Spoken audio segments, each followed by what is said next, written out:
What's up, guys? My name is Durso. I'm a youth pastor out in New York City, and I oversee a great ministry called Youth Explosion. And at Youth Explosion, we identify ourselves as misfits. And that's what we've been talking about in this series. Started last week, and we're going to continue on with it this week. A misfit is one who's uncomfortable with his or her surroundings and is seen to be disturbingly different than others. But the thing about being a misfit is you have to identify what it is that makes you uncomfortable, and then once you identify it, you need to commit to it and know that God has got you, He's going to lead you, and He's going to take care of you.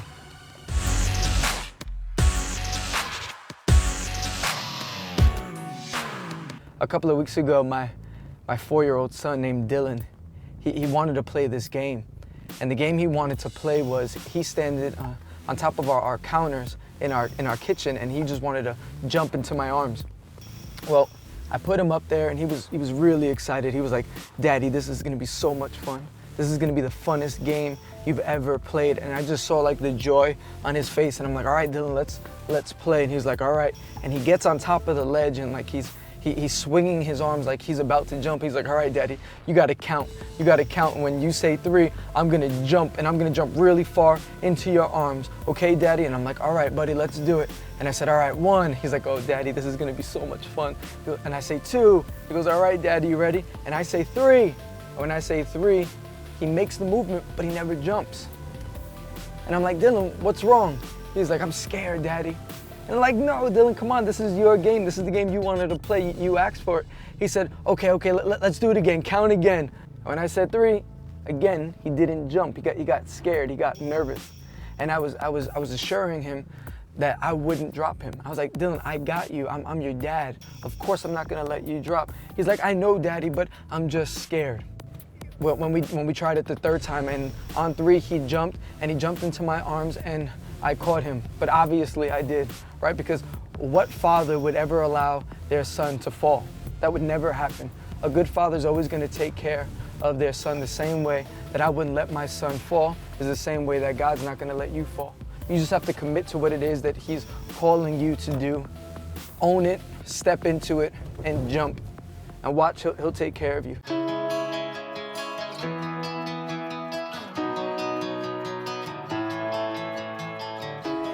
See, though I would never drop my son was insecure that I might, because he knew it could be possible. It was impossible that I would drop him, because I'm his dad and I love him. But he was still insecure, and because he was insecure, it kept him in this place of going back and forth. Should I go or shouldn't I go? And too many times, we live in that place. We stay in that place of should I or shouldn't I? And as a result, we never go. We never experience the fact that our Father is going to catch us. If our Father is saying yes to us, if He's calling us to come out, just jump, go for it. Understand that He's going to keep you and He's going to protect you. Because the longer you stay in that place of should I or shouldn't I, you're just developing more and more insecurity, and you're allowing more doubt to move in your mind. And it's very hard to do great things for God when you're not believing in the God that you're living your life for, when you're not believing in the God that you're serving in. You can't do great things for God if you don't believe in the greatness of God. In the book of James, chapter 1, verses 5 through 7, it says this: "If any of you lacks wisdom, he should ask God, who gives generously to all without finding fault, and it will be given to him. But when he asks, he must believe and not doubt, because he who doubts is like a wave of the sea, blown and tossed by the wind. That man should not think he will receive anything from the Lord. He is a double-minded man, unstable in all he does." Some of you have been asking God, "God, allow me to go, allow me to step out." But listen, when you get your answer, take it and run with it. Commit to it, because you've asked for it, and all you really needed was His approval. See, God is calling us to be His misfits. We are the Messiah's misfits. Remember, we covered that last week? Well, own it. So if He's telling you to step out, and whatever it is, those wild things He's telling you to approach, understand that He's going to keep you and He's going to see you through.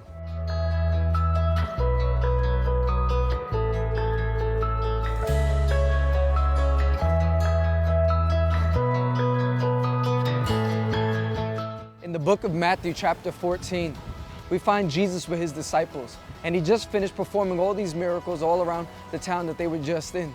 But He says to His disciples, He says, "Listen, you guys go ahead of me. Get on the boat and just cross on over to the other side." Jesus, He goes off to a side of a mountain, and He decides to get alone just so that He could pray. Just on a quick side note, If Jesus deems it necessary for him to spend quality alone time with God, how much more necessary is it for us to spend that alone time just talking to our Father, spending time in prayer?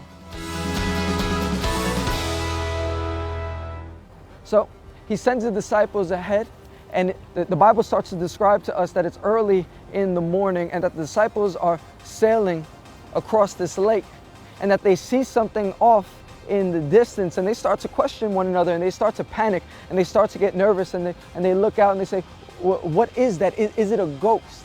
But it was Jesus. They couldn't recognize Jesus. They didn't know that the figure in front of them, even though it was in the far off distance, was Jesus. Nobody stopped to mention and say, guys, Jesus sent us on this journey. He's the one that told us to get on the boat. If he sent us to take this little journey, wouldn't he be aware of everything that we'd come in contact with? But no one seemed to say that. It just seemed like everyone was in panic. But it's really key to understand that when you commit to follow Jesus, and when he sends you off to do whatever it is that he's telling you to do, understand that he knows everything ahead of you. He's not going to send you into harm's way. He's not going to set you up for failure. But it seems like at that moment the disciples were questioning what they were doing and where they were going.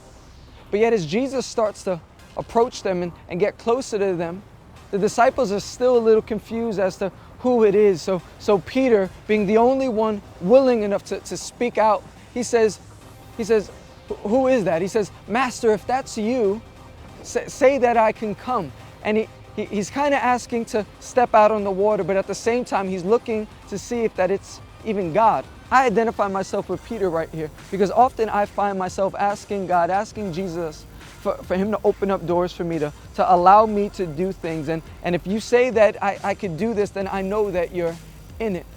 So Peter says, Jesus, allow me to step out. Just say that it's okay. And Jesus simply gives one word to Peter. He says, come.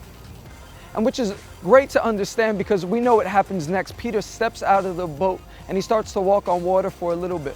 But all he did was ask Jesus, and Jesus replied with just one simple word, which truthfully one word is enough. If Jesus says for us to go, then that should be enough for us to go. If he says come, that should be enough for us to come. If he says step out, stepping out is what we should be doing.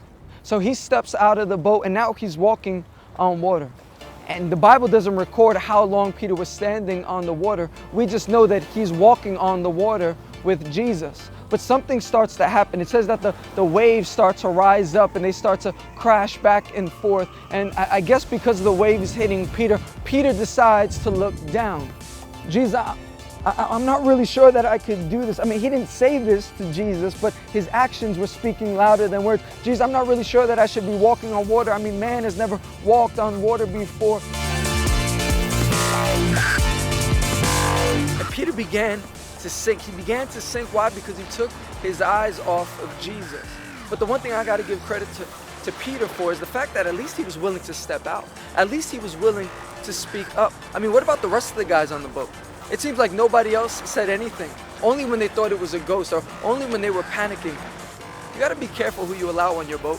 You got to be mindful of who you allow in your circles and realize who you surround yourself with, because maybe you're surrounding yourself with people that are just willing to settle and just stay where it's comfortable. If you're the only one willing to step out, that's a little bit of a scary thing for me. I want to surround myself with people that are full of faith and are willing to take risks for God, though there is no risk when you're in God.